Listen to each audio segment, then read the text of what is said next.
আসসালামু আলাইকুম। Back to back দুইটা ম্যাচে পারভেজ হোসেন ইমন কিন্তু বেশ ভালো উইকেট কিপিং করেছেন, বেশ কয়েকটা ক্যাচ তিনি নিয়েছেন এবং অনেকের মনের মধ্যে একটা কনফিউশন বিরাজ করতে পারে যে পারভেজ হোসেন ইমন কি আসলে জেনুইন উইকেট কিপার কিনা। হ্যাঁ, তিনি জেনুইন উইকেট কিপারই, বাট দ্য ফ্যাক্ট ইজ যেহেতু টপ অর্ডারে ব্যাটিং করেন এবং ম্যাক্সিমাম নাম্বার অফ টাইম যে সমস্ত টিমে তিনি খেলেন সেই সমস্ত টিমে বিকল্প উইকেট কিপার থাকে, যে কারণে হয়তোবা তাকে মেন স্ট্রিম উইকেট কিপিংয়ে খুব একটা দেখা যায় না।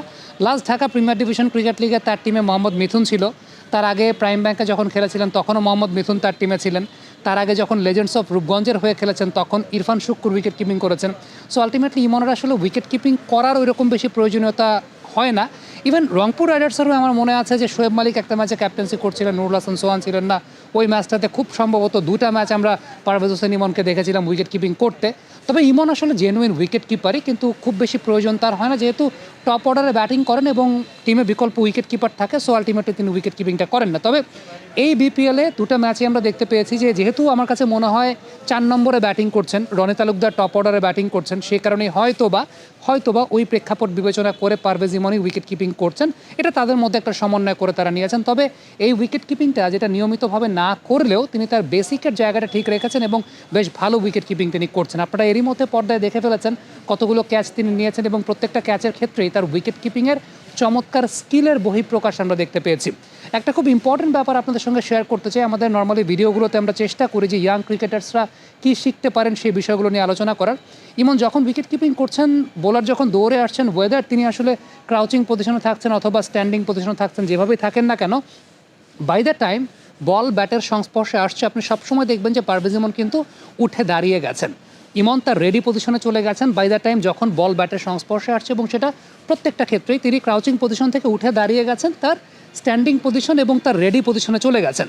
আরেকটা খুব ইম্পর্টেন্ট ব্যাপার সেটা হচ্ছে ইনিশিয়ালি তাকে খেয়াল করে দেখবেন যে তিনি দুটা পা যতটুকু ন্যারো স্টেপে রেখেছেন, মানে দুটা পায়ের মধ্যে ডিফারেন্স যতটুকু ন্যারো রেখেছেন, যে সময়টাতে আসলে বল ব্যাটের সংস্পর্শে চলে আসছে ওই টাইমের মধ্যে তিনি কিন্তু পা দুটোকে মেলে দিচ্ছেন।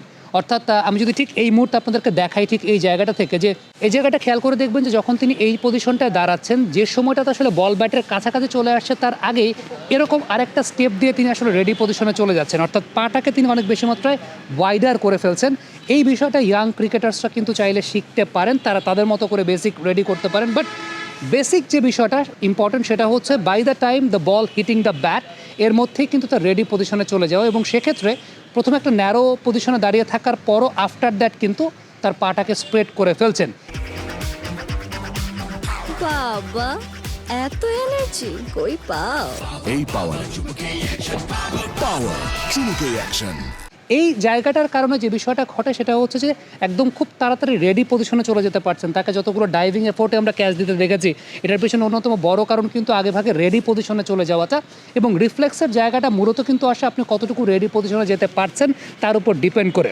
সো সব কিছু মিলিয়ে এই বিপিএলটাতে পারভেজ ইমন উইকেট কিপিংটা বেশ ভালো করছেন, ভালো ক্যাচের প্রদর্শনী করছেন, এবং নর্মালি তাকে উইকেট কিপিংটা করতে দেখা যায় না। ওপেনিংয়ে ব্যাটিং করেন, তার টিমে বিকল্প উইকেট কিপার থাকে। সো এটা তারা ওইভাবেই ঠিক করে নেন যে আসলে যেহেতু ওপেনিংয়ে ব্যাটিং করছেন ওই জায়গাটাতে পুরো 20 ওভার উইকেট কিপিং করার পর আফটার দ্যাট যখন ওপেনিংয়ে ব্যাটিং করতে হয় সেই জায়গাটা হয়তো একটু হেক্টিক হয়ে যায়। যদি টিমে বিকল্প উইকেট কিপার থাকে সেক্ষেত্রে তারা ওই অপশনটা চিন্তা করেন।